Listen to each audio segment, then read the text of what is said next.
आज मैं इस देश की इलेक्शन कमीशन से पूछना चाहती हूं, क्या आप भारतीय जनता पार्टी का एक अनुषांगिक संगठन बन गए हैं?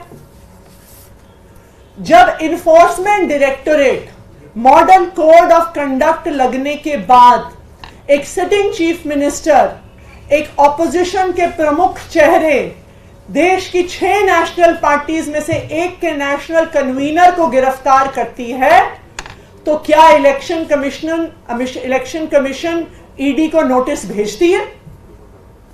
जब इनकम टैक्स डिपार्टमेंट देश की एक बड़ी ऑपोजिशन पार्टी कांग्रेस पार्टी का बैंक अकाउंट सील करती है, तो क्या election commission income tax department को नोटिस भेजती है?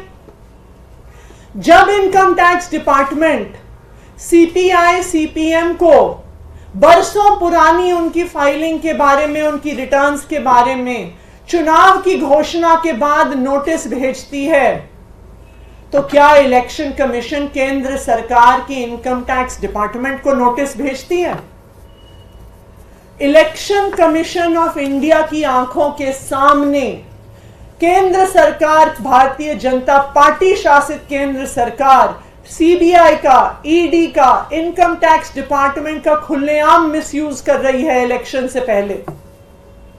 इलेक्शन कमीशन ऑफ इंडिया विपक्ष की जहां पे सरकारें हैं, वहां पे चीफ सेक्रेटरी बदल देती है, होम सेक्रेटरी बदल देती है, डीजीपी पुलिस बदल देती है, लेकिन जब विपक्ष के नेता, इंडिया गठबंधन के नेता इलेक्शन कमीशन के पास जाते हैं और ये डिमांड करते हैं कि चुनाव तक इंटरिम तौर पर income tax department, CBI, ED के डायरेक्टर्स को बदला जाए, तो इलेक्शन कमीशन कुछ नहीं करता।